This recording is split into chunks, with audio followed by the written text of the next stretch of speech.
slavery was just not ended. You got to remember that there was a constant struggle. There was the abolitionist movement before there was the Civil War. Remember, Lincoln didn't want to necessarily end slavery. He just wanted to keep the Union, because he said, if I could hold the Union together and maintain slavery, I would.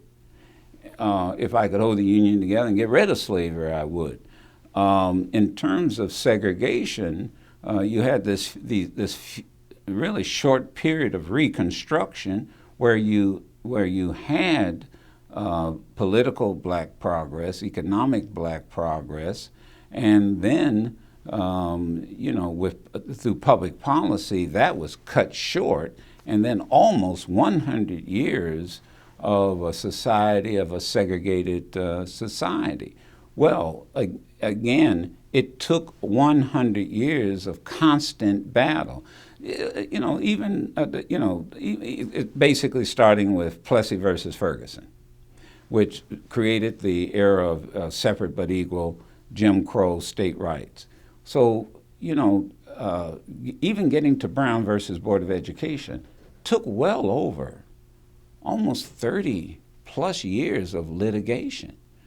And even after Brown, then you were looking at maybe 20 years of implementation of the very laws.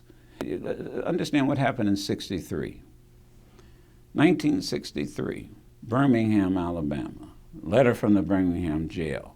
Viola Liuzzo was assassinated. Vivian Malone was trying to integrate the University of Alabama. Medgar Evers is shot in his driveway. President Kennedy gives a major speech that he wants a civil rights bill. The Jackson, Mississippi lunch counter sit-ins, the March on Washington, and then after that you have the bombing of 16th Street Baptist Church, all that in 1 year, and here we are 50 years later. And still trying to deal with, as you point out, the legacies of the civil rights movement. Now, we in some ways have overcome it.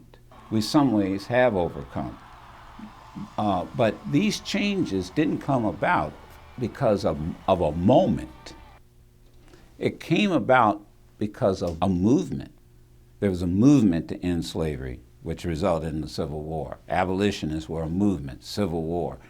After the Civil Rights Movement was a movement, not a moment. What people fail to realize is something Jefferson said, and I hate to quote a slaveholder, but Jefferson was right when it came to democracy. It requires constant vigilance.